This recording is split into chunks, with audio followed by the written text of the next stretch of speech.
Hey, it's 186 of the Guardian Project podcast, and it's winter, where we're all on involuntary cooldown. Andy. And when it comes to a draft, Urza's mine, Mike Coyle. Please listen carefully.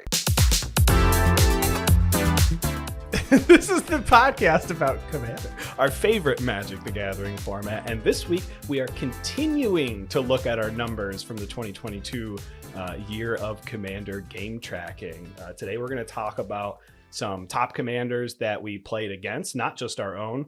We're going to talk about how many games we played per month. Maybe there's some hot months in the hot months.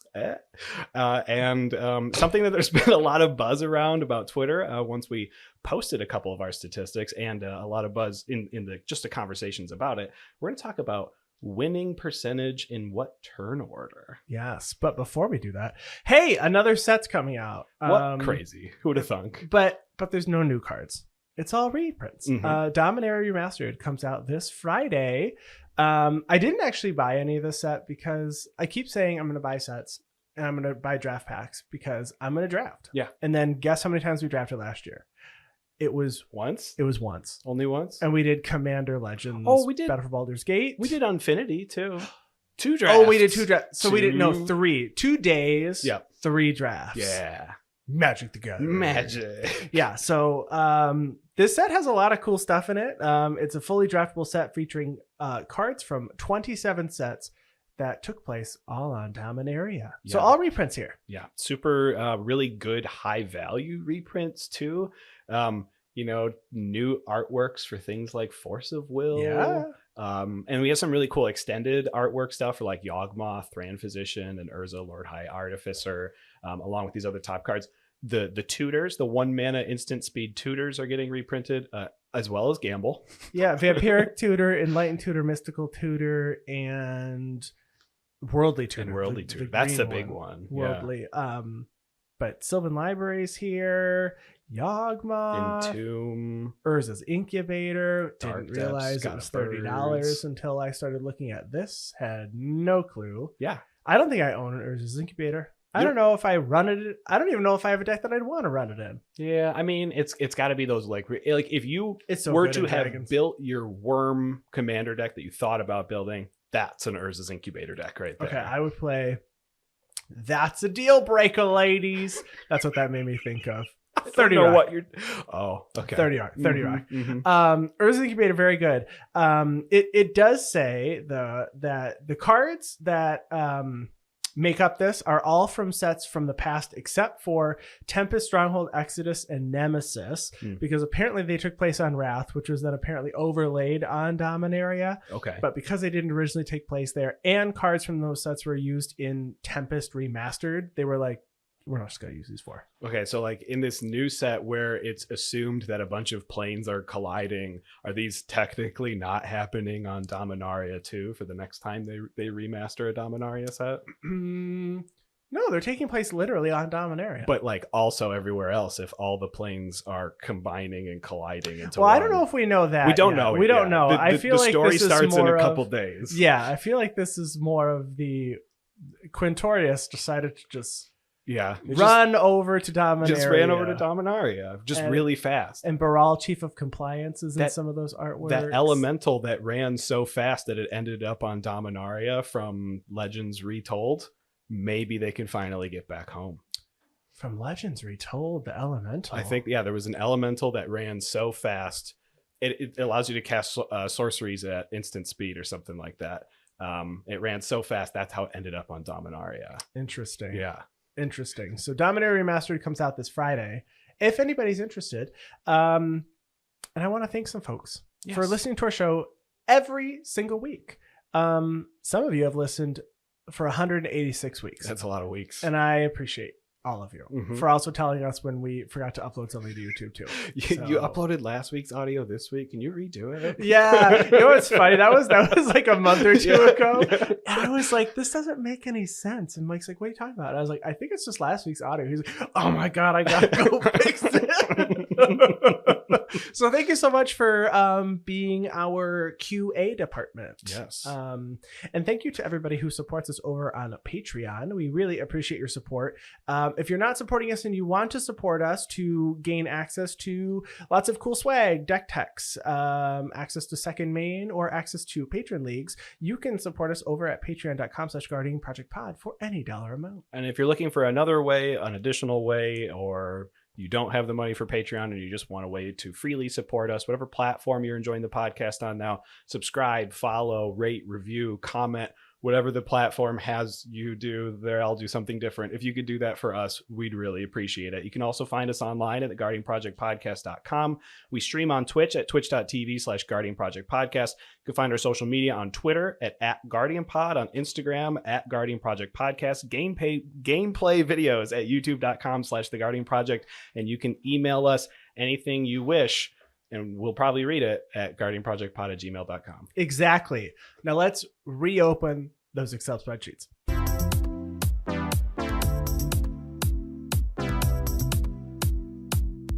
Okay, so we talked a lot last week, and we didn't get very far.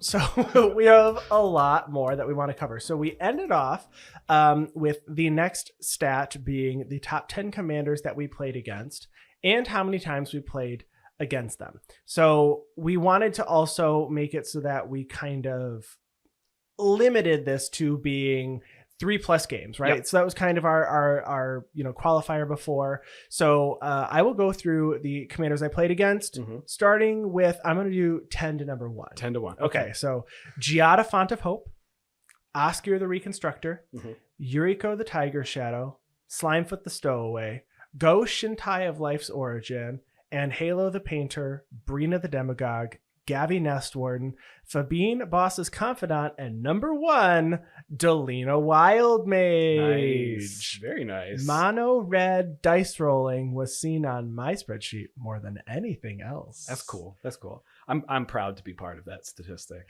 So when did you change yours though? Because you had a Delina deck, and I think you changed it into Will Shameless Charlatan. But when did that happen? No, I have both. Oh, you just have both? Yeah, I have both decks. Oh, I didn't realize you had both. Yeah. So the Delina deck, last time we really talked about it was when we did our episode on shamans, because I actually turned it. I tried shifting. It's called Wizards and Shamans if you look it up on Archidect, because it focuses on Harmonic Prodigy, which doubles Wizards and Shaman triggers, and Delina is a shaman. And I tried to shift it to a shaman tribal deck to see if I can get it to show up on the commander map for shamans, and I have not put enough shamans in it yet, but I still have my Delina deck. It still does cool things, but it's mono red. I don't pull it out a lot. Shaman stuff. Yeah, taking a look though at these commanders, it looks like in my top 10, Giada came out this year. Yeah. So did Go Shintai of Life's Origin and Halo the Painter and Fabine Boss's Confidant. So 40% of my top 10 here. Our commander's brand new from this year. Yeah. And then I also wanted, though, to take a look, and I said, I wonder how many of these are in like the top 10, top 100, top whatever. And half of them are in the top 100, which I didn't even realize, I guess, that Giada was so high. But Yuriko's number 3 on EDH Rec, which sense. Not surprising. Oscar's number 30, which is next. Artifacts. Didn't realize how high that one was. Giada is 60. Go Shintai is number 17. Wow. That also was surprising. That's very surprising. And Halo the Painter is number 81. The rest are in the lowest, which I did not expect, was Fabine at 733. That's the lowest? That's the furthest away from number one ranking wise, because Delina's 406. Yeah, okay. Like way higher than Fabine. So, but I played against Delina 13 times, Fabine 10. And then it was a combination of 9, 8, and 7 for the remainder of them. So it wasn't like one of them was crazy far ahead of the pack. I do think, though, that you having a Delina deck and then friends that were at my Commander event and then also that play at our LGS have Delina. And then I know that we've got Gavi and Brina in our Discord, the podcast Discord. So we play with folks there.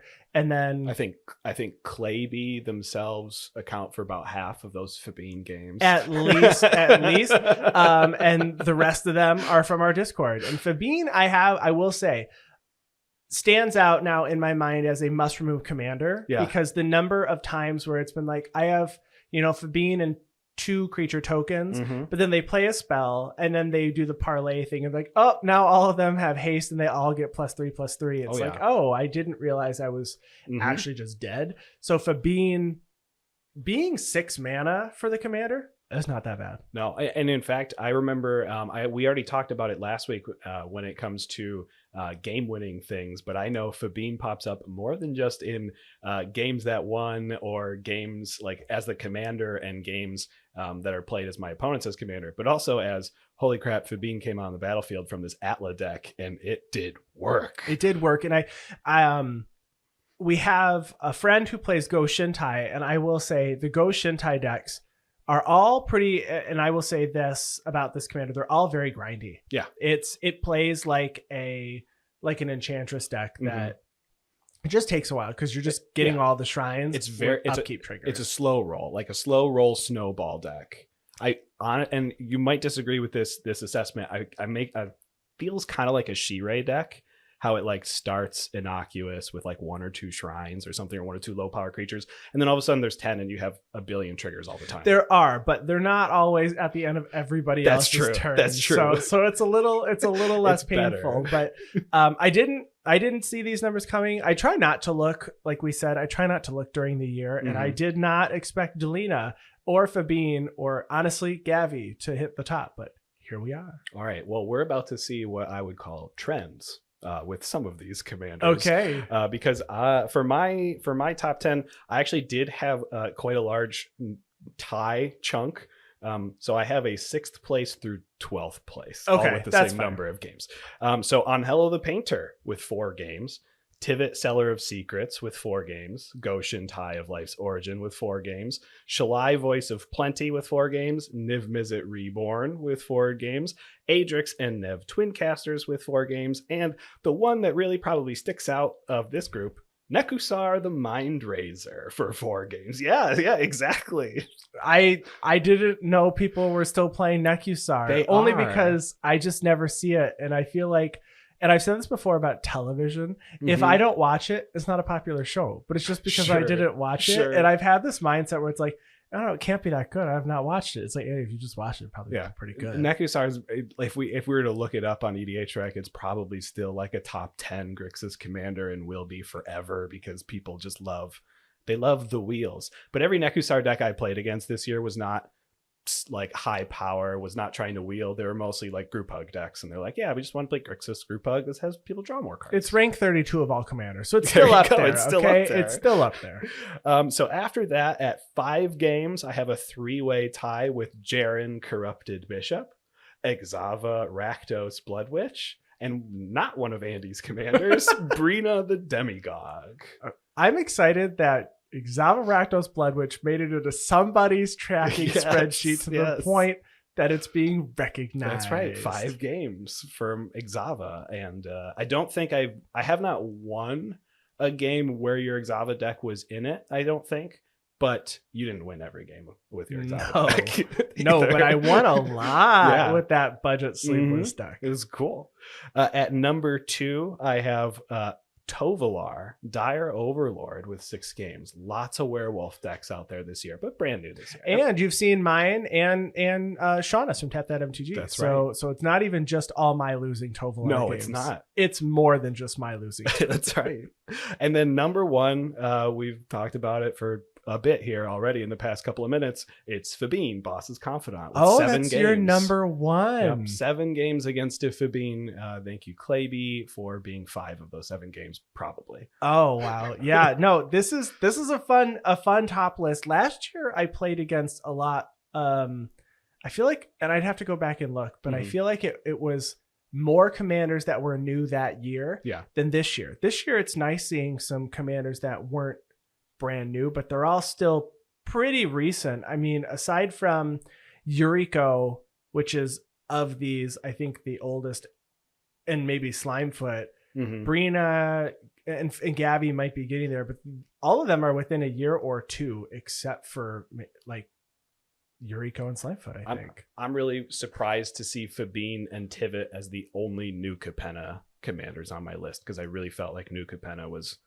just getting out there and doing work, but Strixhaven prevails. Well, it's because you played the ones that you didn't play against. So That's I true. have a lot more, I feel, I have a lot more decks that fit the threshold, but they're like 654. Oh, that's fair. And this is just the top 10, but I think I have a lot more Strixhaven on here.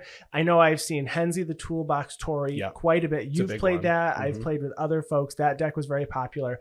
I've played the Beamtown Bullies, but I haven't played against it enough that I honestly think I'm the only person who's played it. I only played it against games. it, I think twice, against you twice, probably. Yeah. So I haven't seen that one out there. It got a lot of airtime on big shows and stuff, but I haven't seen it myself. two card infinite combos are very exciting. A lot of times they're flash in the pans, though.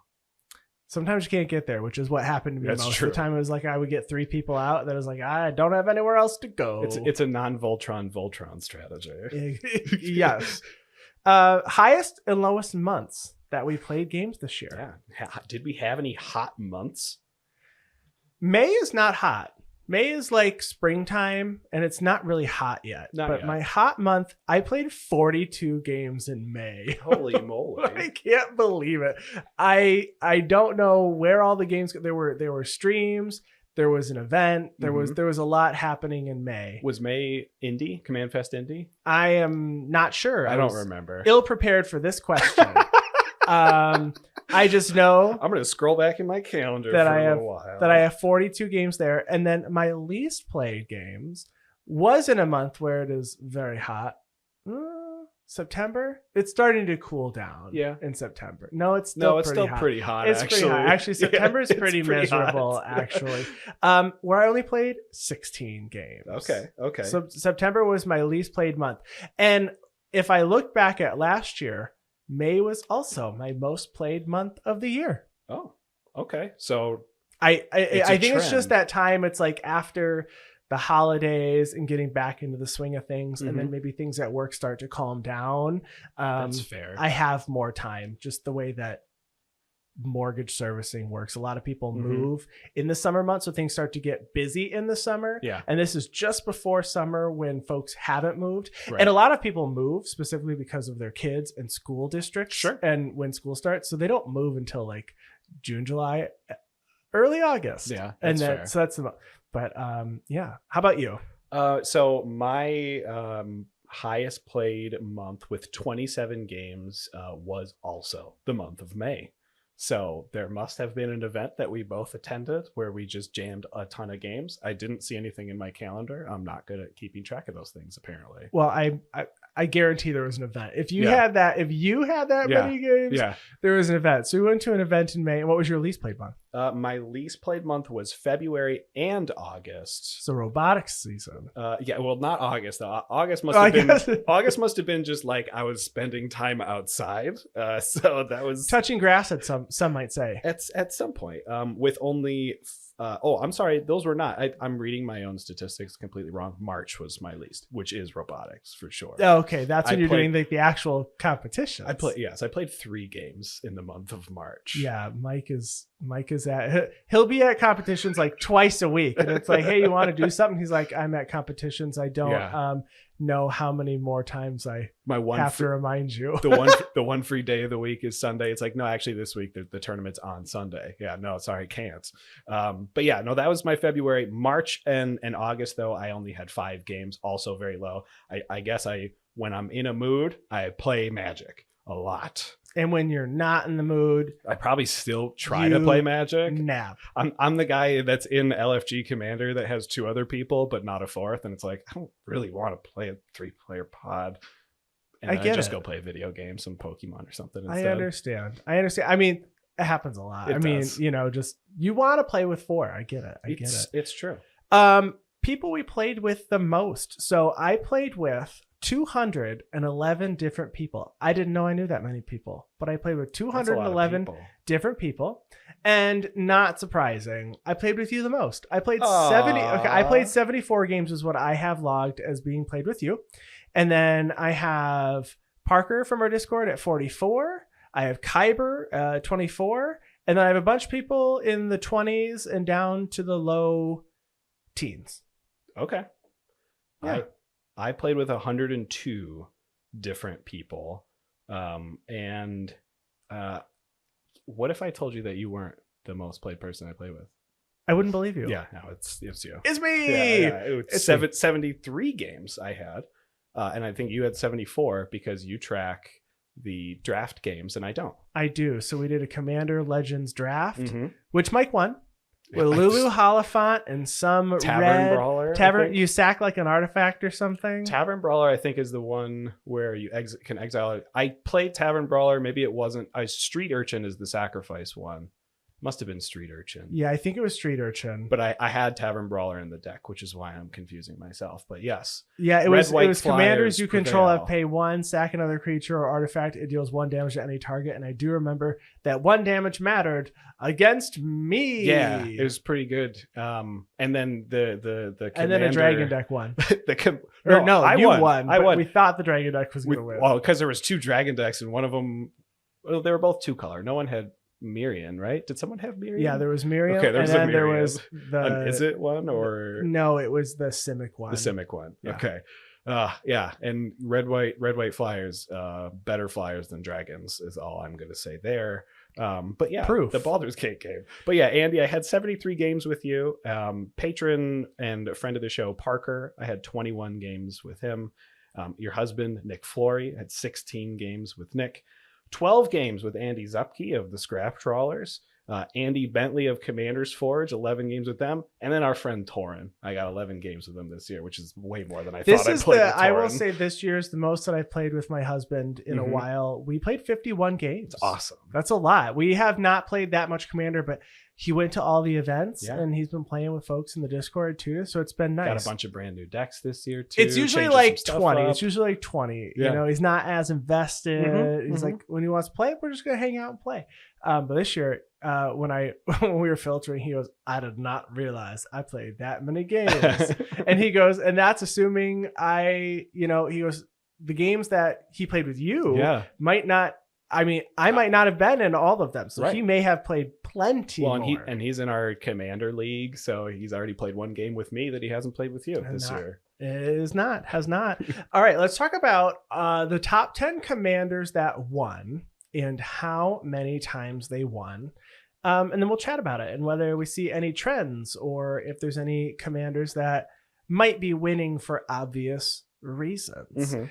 So number 10 for me is the Locust God, which won 4 games, which was 28% of all the games that I played against the Locust God. Okay. So it's still just a good deck. Adrix and Nev won 40% of all games. This is mine and all Adrix and Nev decks that I played against. Yep. Niambi Esteemed Speaker had 5 wins, 27% of all Niambi games, which I think is pretty perfect. Exava Rakdos Blood Witch had 6 games for 33% of all Exava deck wins. Turns out I'm the only person in the world that plays Exava. So only person in the world. Put it on the board. In the whole world. Can you believe that? Comment below if you're not. Delina Wild Mage won 40% of all their games. Ginny Faye Jetmir second won 40% of every game that it was in. Jaren Corrupted Bishop won 29% of its games. Gerard Golgari Lichlord won 47% of all of its games.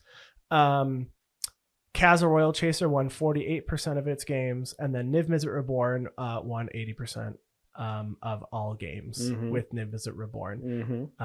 Mine might be, skewing this with a 92% win rate with Maze's End, but it's weird that I have the same statistics about Niv Mizzet Reborn over here. Can you believe that? Yeah, so Locust God, Adrix and Nev, Niambi, Exava, Delina, Ginny Faye, Jaren, Gerard. I wish I had another J name in there. Niv Mizzet and Kaza. So I'm seeing a lot of my commanders here, which makes sense. Totally makes sense. If you're winning a good amount with some of your decks. And I did this by percentage here. And not just, physical count. I gotcha. Kaza and Niv Mizzet are up here with Gerard at nearly 50% or more. Ginny Faye and Delina also. That's crazy. Delina's winning. Delina being a dice rolling deck winning nearly 50% of every game that a Delina is in. Yeah, a lot of times Delina really only has to make 1 copy of a creature, and you get that at the minimum. So, and I hope people are only bringing out those mono red decks in games where it's like, hey, by the way, this can combo kill on turn 6 or 7, just if I have the right cards. And then it will happen because Delina is pretty consistent with the discarding and drawing and all that you can do with a lot of the ETB triggers.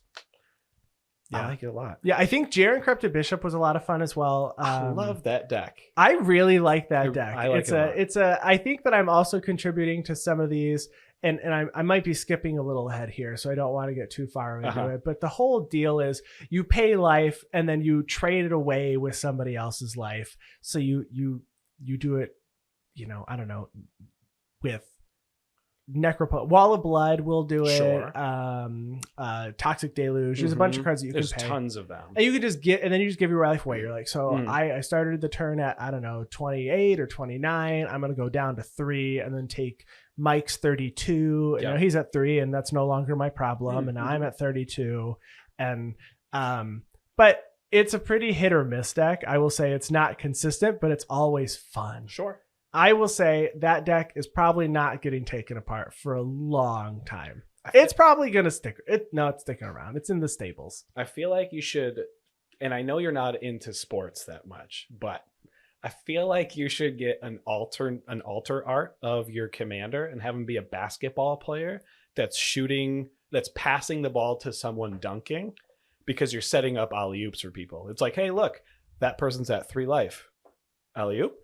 And someone else just comes in and kills them. I'm following. Yeah. This all makes sense. Yeah. I can picture it. Yeah. And then and then someone's like, oh, are you into basketball? You'd be like, no.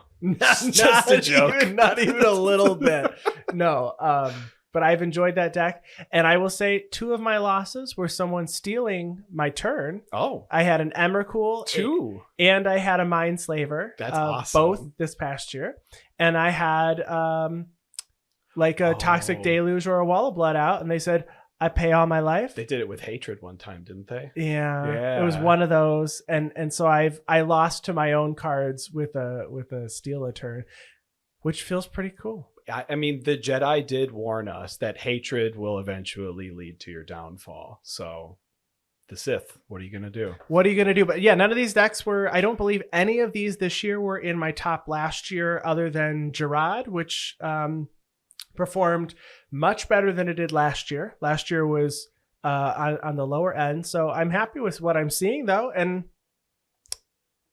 it's pretty cool. Yeah. These are pretty cool commanders. Now, I did do mine based on count. But since I have about half the number of games as you, count should still kind of be pretty close to percentages. Sure. And based on some of these ones that made my top list, I think they are. But I did have 133 unique commander combinations that won at least one game. In 2022, 19 commanders or commander combinations won at least 2 games. Okay. Which is kind of cool. So my number 1 was Illuna with 5 wins. They were all my wins. I have 5 wins and 6 losses. With your Illuna. polymorph deck. Very cool. It's a very, very good deck. My Rafine came out with 3 wins as well. All 3 wins were also mine. But there was 4 Rafine games I tracked this year. Okay. So 75% win condition there. Niv Mizzet Reborn with 3 wins. I'm sorry. Niv Mizzet Reborn should have 4 wins. So that's an incorrect statistic, because I know there were 3 mazes. Or no, I'm sorry. It wasn't Niv Mizzet. I keep thinking that all Mazes End wins this year were from a Niv Mizzet Reborn deck, but it wasn't a Niv Mizzet Reborn deck on our stream with Just Kev's Will.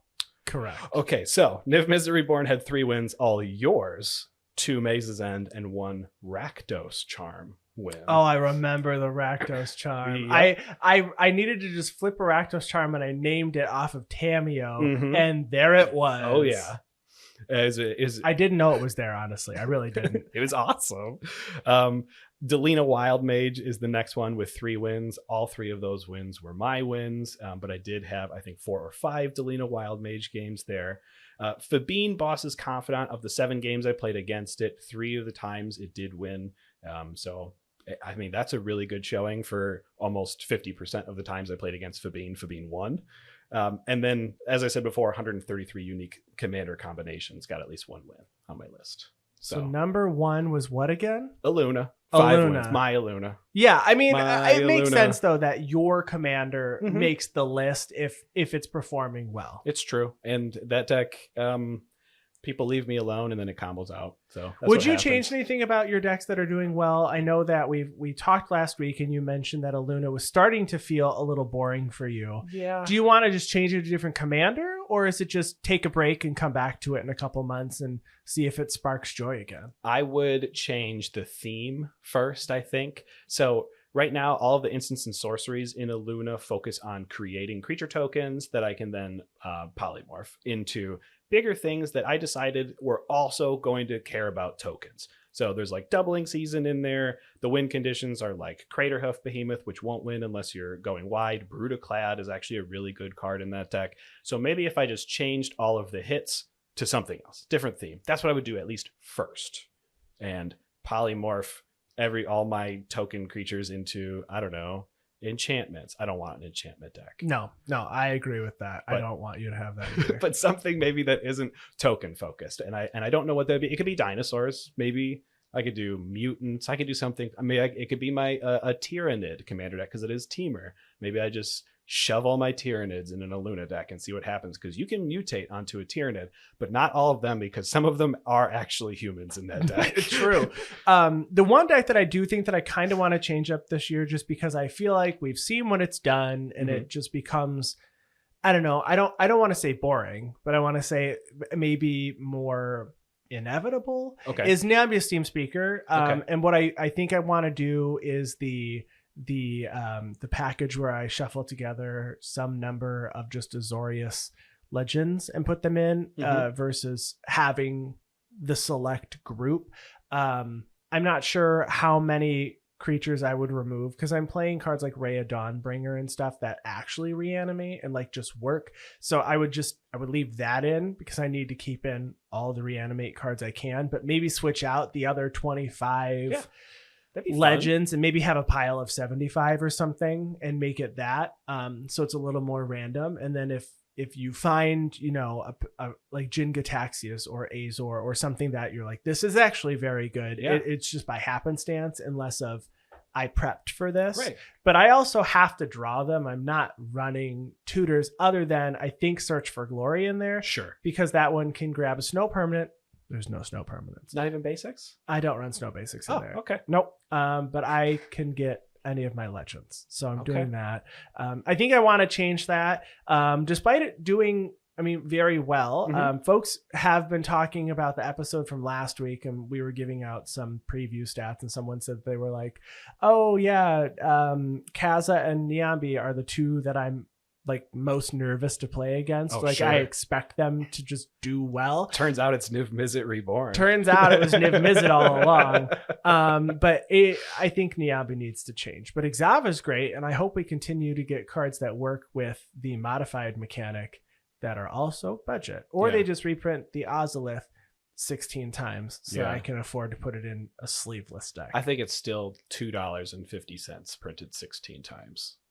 I think that's where it would sit.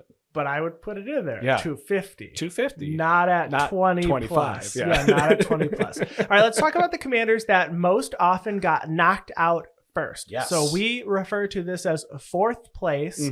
I did not mark third place here. I specifically just tracked this for it was knocked out first when there were 4 people in the pod. Yep. And we're going to talk about why.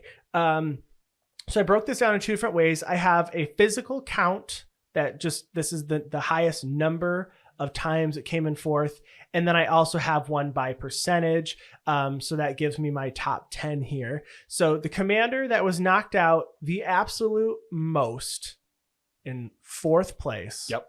Jaren Corrupted Bishop. Nice. And I honestly think, and this is why I didn't want to skip ahead, it's because I'm also helping you by paying my life down. And if you have a shock, a lightning bolt, a something, before I can resolve my spell to trade my life away, I just die. Makes sense. And also I run a lot of those spells. And I didn't realize until this past year that my turns are actually taken quite a few times with like Mindslaver and Emrakul. Right. And I didn't realize how many times that happens because I don't normally have cards that say pay any amount of life. Agreed. And you go, Yeah. oh wait, this is memorable. And now I'm remembering Yeah. how many times my turns was so.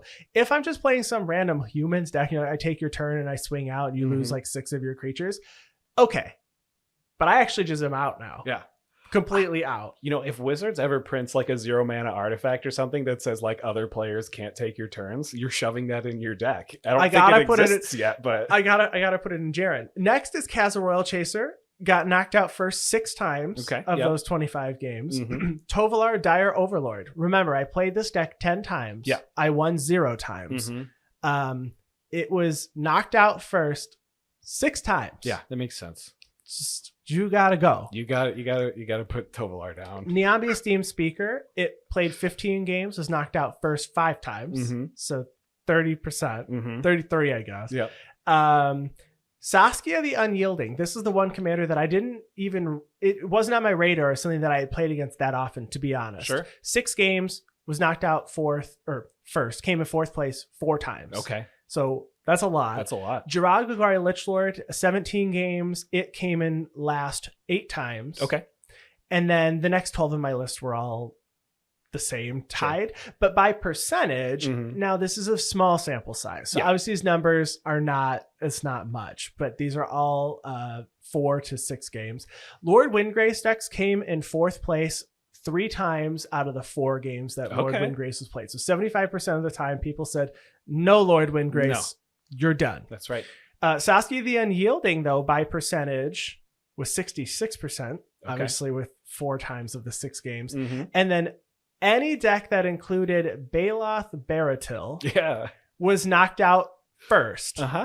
3 of the 5 times that Baloth Baratil was in it. Makes sense. People said Goad, not today. Goad, but you also die. Goad away. Goad away. That's what it said. So I'm not surprised seeing Jaren up here. I was surprised to see Tovolar, though. I didn't realize until we pulled this number that I was knocked out first. So I clearly was doing a lot in some of these games. Yeah, definitely. And you know, some of my numbers, my top 5 are all my commanders, but I did also sort my own commanders out to see what opposing commanders, and Tovolar did make that list, and I'll get to that in a second. So that one's not surprising to me.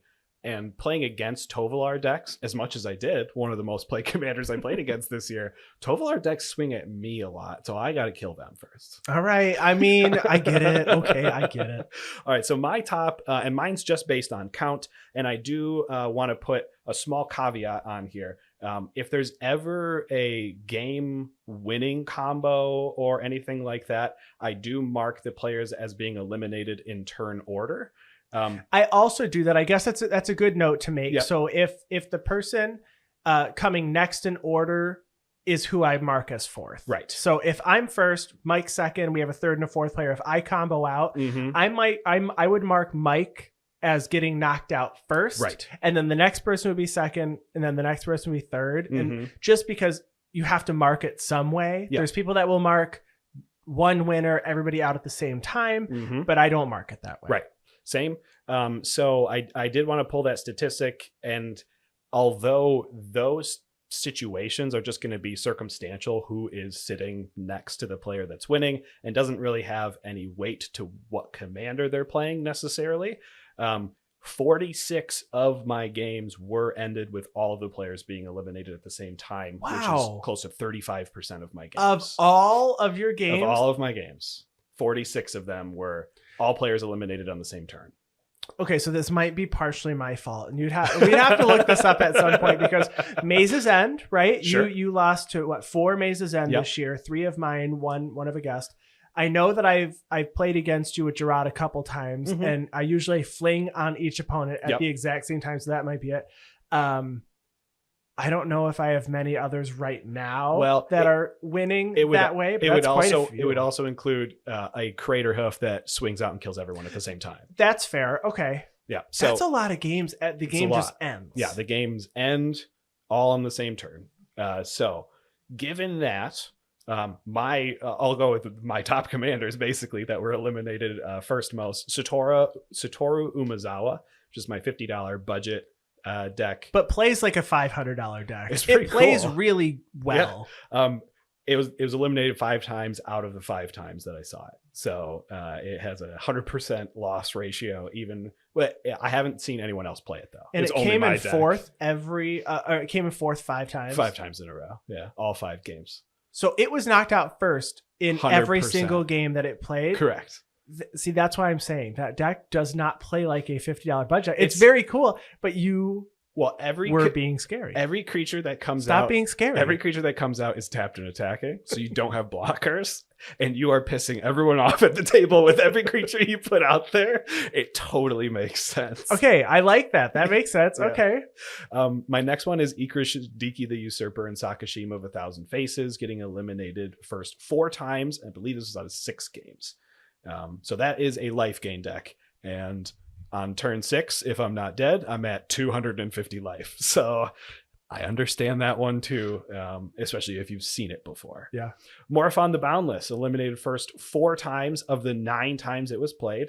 The other 5 times were probably times that I knocked someone out first. Yeah, we talked about that, and you said you think that it probably killed a bunch of people before getting taken out on its own. Definitely. Makes sense.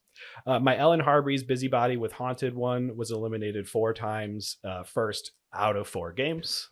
Are you serious? I'm dead serious. Okay, so this when we talked last week about decks that we played against the most, I really, and maybe that deck just left a lasting impression, but like a positive one. Yeah. I know you said that you run an over average number of board wipes. Yes. But I don't really feel that, and like I guess I didn't experience that, or however the game's played out. But I am blown away that it came in 4th out of the 4 times. Yep. It usually sets up like a nice little 2 or 3 piece combo that isn't going to win the game, but it's very threatening. A board wipe will come down and everyone will say, hey, remember that combo, right? And then not again. Also, I play a lot of Soul Sisters in that deck, so it's also a life gain deck on the side. Makes sense. The last one on my list is Will, Blade of Frontiers with Shameless Charlatan, which lost 4. It got eliminated first 4 times out of the 8 games that I played with it this year. So 50% of the time, eliminated first. Again, sometimes a scary deck. Sometimes it does nothing, and that's also the reason why it gets eliminated first. Sometimes dice rolling cards really just don't do that much. Sometimes. I feel like a lot of your decks have left a lasting impression, but hearing the numbers now, I go, oh no, Will and Shameless Charlatan, that deck's terrifying, folks. And then you go, it's 1 none. It's gotten knocked out first 4 times. 4 times. Yep. And sometimes, you roll your D20 on whatever it is, and you're like, I got a 3, so I do the one thing. Yeah, I do the minimal thing on the card. I do the most minimal thing that I could have done. But sometimes you roll 20 dice and you get to take an extra turn and you get to get eliminated second instead of first. But I will say this year, looking at these lists between the two, the only one that I think is still consistent with something that we saw in the past was Lord Windgrace decks continue to just be knocked out first. They have to. Which I mean, it makes sense for the play style, what the decks are doing, what we've historically seen. Yeah. So we certainly recognize that there could be some preconceived notions looking at some of these decks. And I do think that a lot of our friends in the Discord and our patrons and friends out at our LGSs, at the events that we went to, have figured out just they know what of mine to remove now or to just not let me have, which is fine. So I do think though that there are things that people see and they go, he can't keep that. Like, I wonder if it's been long enough for me to rebuild Shirei. You think our viewers don't know enough about Shirei? Like I haven't played it on a stream since 2 years ago. So if we're in a game together with Shirei, I'm gonna tell the other 2 players, be wary of this. Hey, that 5-mana 2/2? Just kill it. Yeah. That's all you gotta do. But there's nothing like in the past we've seen before, like Kess Dissonant Mage was, I think it was in my list last year. It's like, this makes sense why it was knocked out first. Sure. Like, because it was probably setting up to do some really cool things. Yeah. Like, but cool as in gross and very cool ways to just destroy everybody. Yeah, destroy their lands, their creatures, their life totals. But when I do look at my list outside of my own commanders, I do see Tovolar number 1 with 3 eliminations first. Tovolar is all about swinging out, drawing cards, doing that. The really weird one, and I know we talked about this one, and you went, who's playing that? General Tazri made my list for opponents' decks. that had a couple losses. And then I did have Jaren Corrupted Bishop on there with 2 losses, and Tivit Seller of Secrets with 2 losses, which I believe only one of those was yours. Only one was mine. Tivit's a very cool deck, a 3-color deck that I built this year. It's all voting, but it plays Expropriate. So, It does. you know, It if takes that extra says turns. if that says something, Expropriate's Time Stretch plus 3 steals in that deck. yeah, because I get to vote twice. Yeah, Yeah, it's pretty gross. it's awesome. But none of these are still, aside from like the Lord Windgrace, none of them are egregious commanders that you would say, yeah, this absolutely makes sense. They should always be knocked out first. In my eyes, I think I'm still just blown away that Tovolar has gotten knocked out first so many times. it's Mine and others. What's the I never remember the Simic elf's name that has you draw cards whenever you no, anyone deals damage to an opponent. Spy Master of Trest. Edric. It's like it's Werewolf Edric, and we all know Edric decks. You need to kill Edric, and you can't fall into the trap. Edric is Edric's not fine. You're about to say no, fine. no. Edric is not like it's not the same. It's not exactly the same, but as the Tovolar I guess player, Tovolar for yourself. Yes. Tovolar is Edric for yourself. yeah, Edric for me and not for thee. It's Gruul Edric. Edric for me is not for thee. That's right. Oh, so yeah, those commanders are the most losing knocked out first D commanders of the year. Let's talk about the number of decks that we just played against. So the total number of unique commanders, pairs, companions, backgrounds, draft decks, whatever. Okay, this is just a count. I played against 515 different unique commanders. Last year I was in the 400s. I'm up a lot this year, and I only played a few more games than I had played last year. So That's crazy. that's just the sheer number of new legendary creatures. well, I don't even know if it's new. I think there's just a lot of people that are broadening the number of decks that they have, and they're trying to hit all their decks. I mean, I tried this year to hit all my decks. Yeah. And I still think that there's 1 or 2 that I only played like once or twice and said, this one's got to go. Yeah. I didn't feel the need to ever bring it out, so I'm not going to use it. But 515, I mean, it barely scratches the surface of the number that I could actually play against. Well, I guess that's true. But that's a lot. Yeah, it is. It kind of makes sense that yours is approximately 2 times as much as mine, since you played approximately 2 times as many games. I have 268 unique commanders and combinations that I played against. But I think if you look back, I mean, just look at the Strixhaven decks that had 3 different legendary creatures, the New Capenna decks that had like 5 legendary creatures, the Warhammer 40k decks that had like 8 legendary creatures just in the Necron deck. I mean, they're just pumping it out and pumping out so much. Kamigawa Neon Dynasty brought out artifacts that can attune to things that can also just be your commander.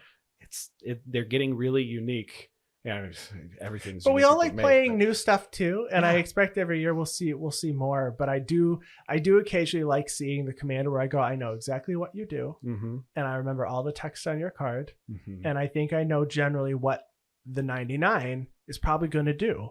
And I'm seeing a lot of commanders now going, I don't know what that card says. It's not picking up on spell table because it's a Warhammer 40k card. Yeah, that's true. And I don't know what other cards are in that deck. So it's like going in blind. And I'll read it to you, but I'm going to act like my internet went out halfway between just so you don't know what happens on the card. All right, let's talk about turn order for ourselves. How many times did we go first, second, third, and fourth? So I played 324 games.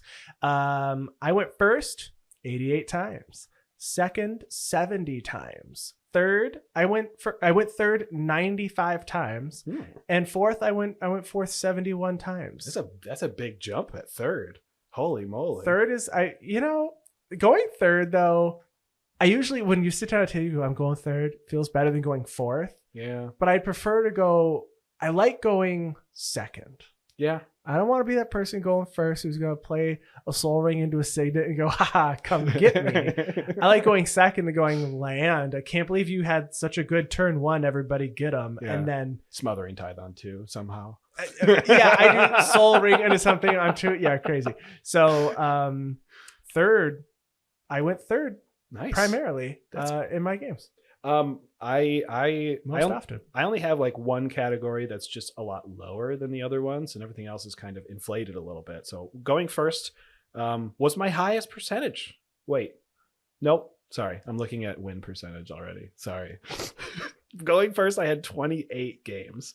Going second, I had 32 games. Going third, I had 33 games. And going fourth, I had 40 games. So I went last most. And that's including 16 3-player games where I could not have gone fourth at all. That's kind of funny. Yeah. That's And funny. this was out of 100. It was 137 games for me. So yeah, most of my games were in fourth, and the least amount of my games were in first. My least was second. Yeah, which It is where went you want to be. Third, first, fourth, second. Which is weird because I always want to be first. I think we all want to go first, but let's talk about this for a Yeah, minute let's do though, it. because we've got win percentages for ourselves based Mhm. on turn order. Yep.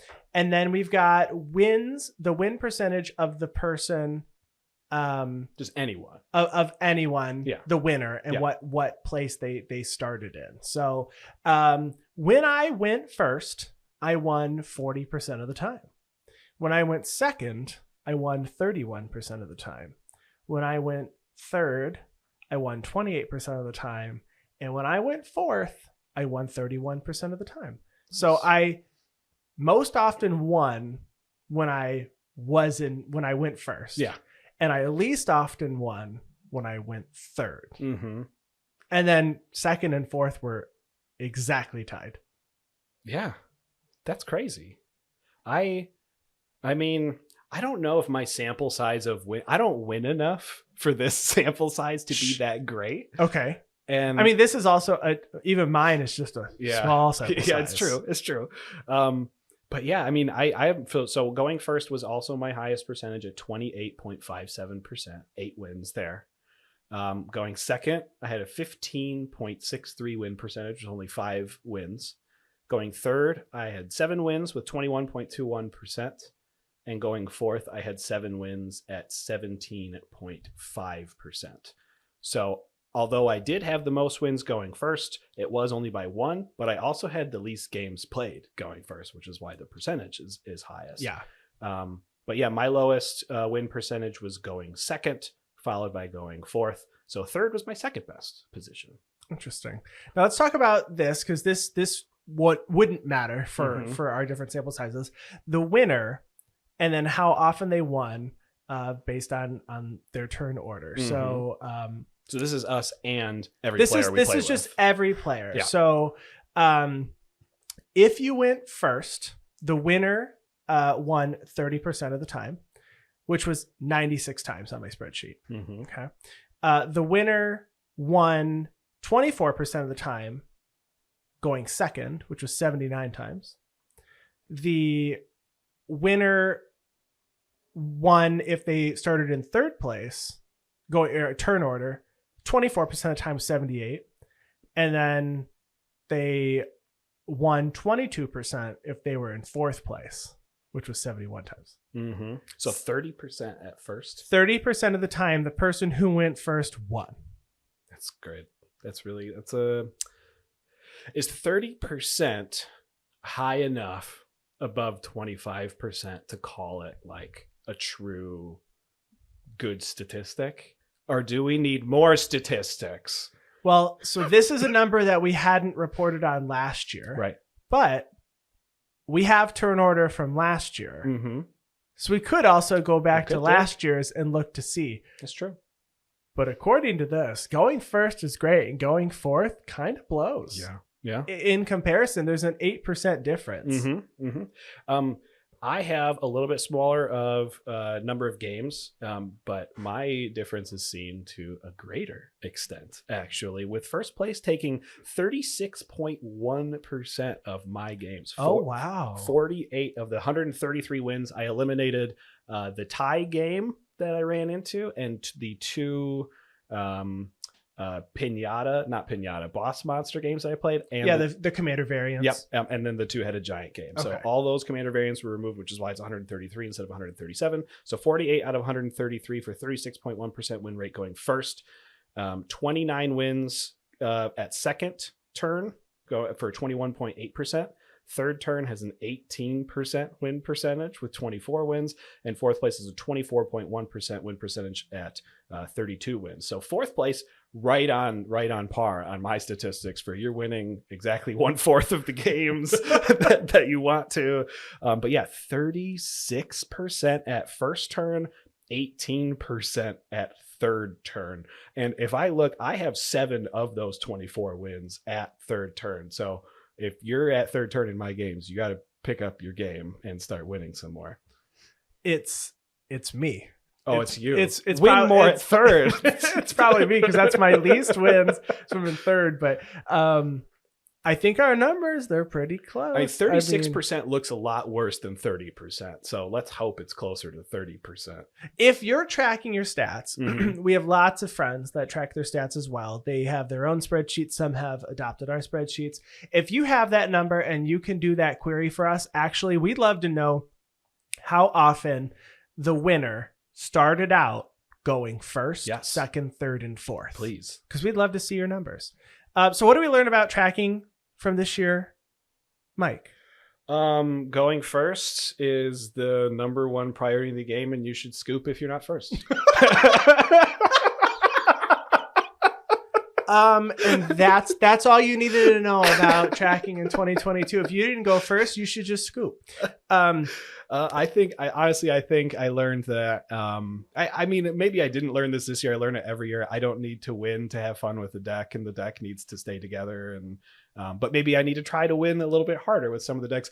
And everyone on stream, my win percentages are low on stream. So New Year's resolution, I'm coming In 2023, for you live. Mike is winning every game on stream. I'm playing a Luna in every stream. I learned this year that I think I'm playing white the least. Okay. Which and I would like to assign my commanders' color identities to them I think this that would be year. cool. And I don't know if I can assign it because I'm not pulling from a database, but Mhm. I'm not sure I'm going to assign it to all commanders I'm playing against. Mhm. But the more tracking you do, the easier it gets, assuming you're playing against a couple of the same commanders. So you Yeah. don't have to really type anything new in. Mhm. But it would have to be in separate columns, so I'd be able to report on it Yeah. because I don't want to have to try to parse something out and separate them. But I'd like to do that, and I'm learning that the decks that I am playing that have been from years past are about where I want them, and I think I've learned that my power level is clearly around the.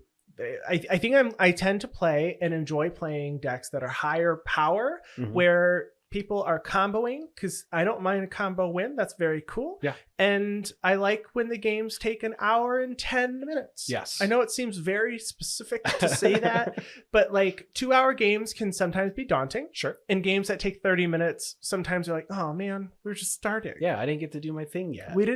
I didn't take my 4th turn. Oops. So it's hard to describe the perfect pregame chat. Mhm. And I learned this year that I think it's much more successful for me when I describe it based on time and turn Yeah. than I do when I base it on the old number scale Mm-hmm. of the past. Yeah. So when you ask somebody, well, what turn can your deck win on? It makes them and me Yeah. think different, because Yeah, I don't definitely. know when Jaren is going to win, but I know it's not going to take more than 10 turns. Right. And I don't know when Kaz is going to win, but I know it's possible to be as early as turn 6. Yes. Like I have actually seen that happen.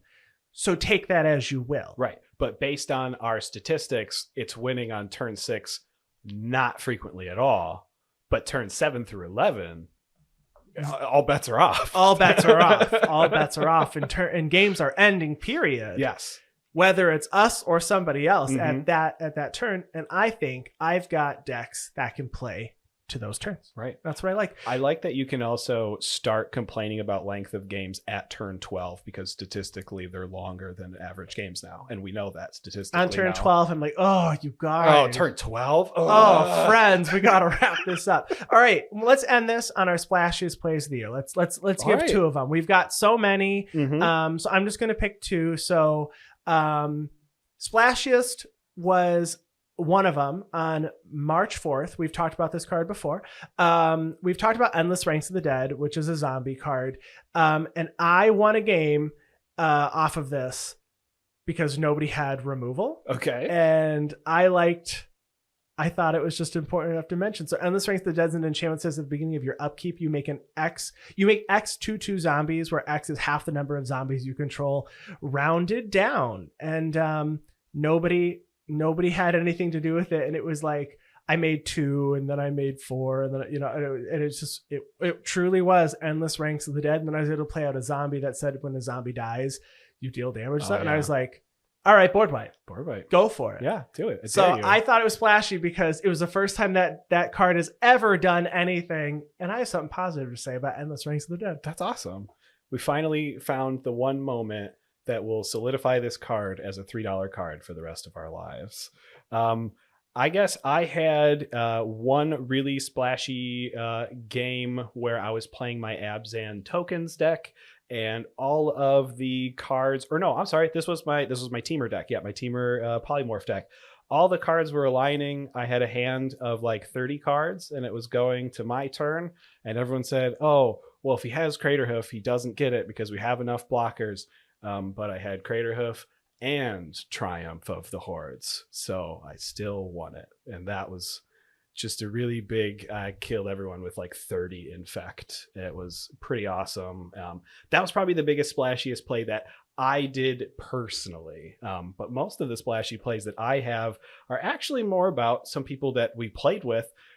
So let me do one of those as well. We had one game that we streamed in April where one of our guests, Lapper from Commander Spellbook, used an Emrakul to control another one of our guests, the real Nan Man, in order to cast a Toxic Deluge from the Nan Man's hand for a self-kill.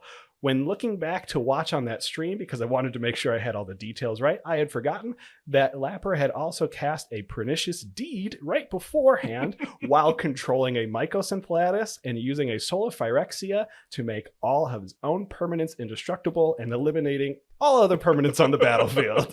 It was insane.